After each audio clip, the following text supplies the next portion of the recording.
actualmente en Chile se pretende escribir una nueva constitución. Digo pretende porque aún no se comienza a escribir su primer párrafo. Recién estamos en discusiones que tienen que ver con el reglamento de la convención que la redactará. Es sabido que hay posiciones que están a favor de su reescritura, a otros les es indiferente, sea porque se sienten ignorantes o simplemente desidia, y otros están no solo en contra de la reescritura, sino que de la existencia misma de la convención por considerar que su posición está en desventaja numérica. A modo personal creo que esta posición reaccionaria solo nació cuando una facción política, y con esto digo social, hizo más explícito su sentir de la deslegitimidad de la constitución escrita y promulgada en dictadura y repleta de parches con firma de un presidente socialista, luego en democracia. O sea, probablemente incluso estos reaccionarios nunca antes habían leído siquiera la Constitución, probablemente tampoco les importa el contexto en que se concibió. Pero este histórico proceso para nuestra nación es solo síntoma de muchos que nos hablan de una reformulación de un pacto social. Solo que la Carta Constitucional es evidentemente el documento que nos ayuda a asentar las bases de lo que queremos y no debemos y nos debemos a la hora de plantearnos vivir como conciudadanos en una nación. Es un acuerdo, al menos en los mínimos términos, sobre nuestra convivencia, como una proto-ley, donde se asientan principios para legislar, por lo que allí el lenguaje es más condensado y nos invita más a la deliberación de temas de fondo, la filosofía de nuestra sociedad plural. La Biblia cristiana menciona honra a tu padre y a tu madre, que es el primer mandamiento con promesa para que te vaya bien y para que tengas larga vida sobre la tierra. Interesante texto, pensando que los 10 mandamientos y otros principios que demanda nuestro Dios al reunirnos vienen a ser algo así como nuestra constitución confesional, sobre todo allí donde se nos llama a principios que tienen que ver con nuestra convivencia con nuestro prójimo. El mandamiento con promesa habla no solo de un respeto y cuidado universales que tenemos para con nuestro prójimo, nuestros prójimos mayores, como son los otros mandamientos referidos a ellos, los prójimos, así como demarcando límites o fronteras de comportamiento, sino que es un mandamiento que nos habla de dar la milla extra y no quedarnos en el límite de lo razonable, como no matar, sino que debo honrar. Y si tiene una promesa es porque imprime además un énfasis especial. Las crisis actuales sobre la cobertura de derechos y cuidados con las generaciones, como puede ser la salud y la educación.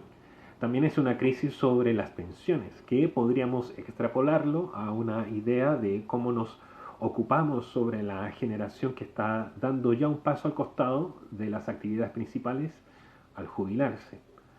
Honrar al padre y a la madre es devolver la mano, en términos coloquiales, de una generación a la otra, por lo que la demanda es mayor que solo cubrir sus necesidades.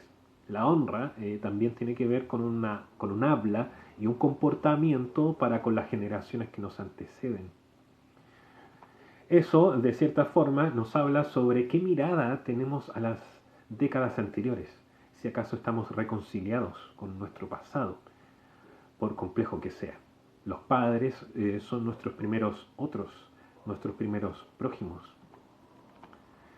El otro se desborda. El otro también es una viuda, huérfano y extranjero. En medio de los ataques a inmigrantes hay una pequeña generación infantil que está creciendo herida por su precariedad y la incomprensión desaforada de personas que arrojan sus coches y juguetes al fuego. Se acaba de crear un trauma en el corazón de esos niños.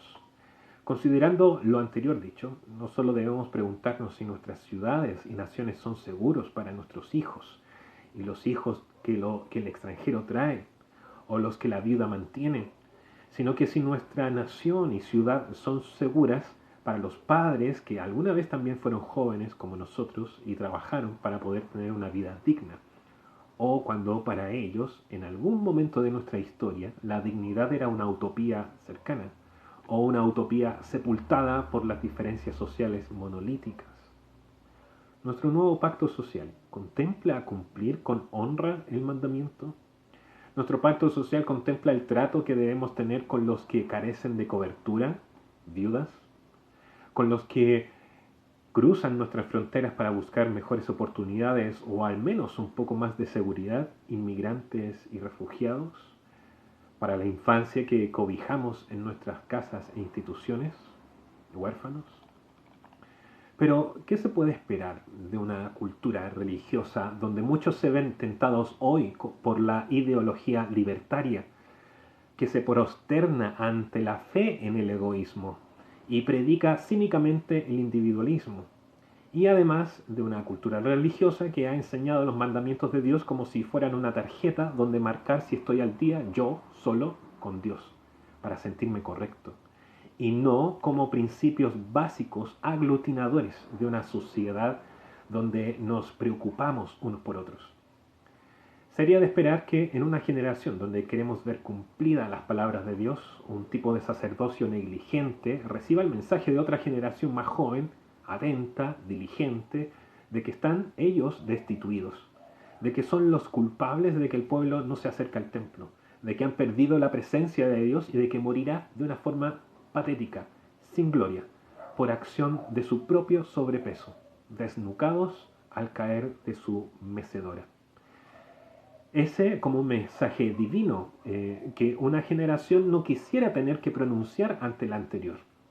Porque lo ideal sería que una a otra se vayan apoyando para juntas alcanzar la sociedad que busca a Dios entre sus hijos y entre ellos con Él mismo. Y solo entonces, al sacarnos esa estupidez de nuestras cabezas, poder pensar en un pacto social no solo entre nosotros, sino de algo que cumpliéndose con peso acá adentro, en la hermandad, entonces podríamos reflejarla afuera, donde podemos aportar con nuestro testimonio, no con nuestra membresía a denominaciones que para el profano les son totalmente indiferentes.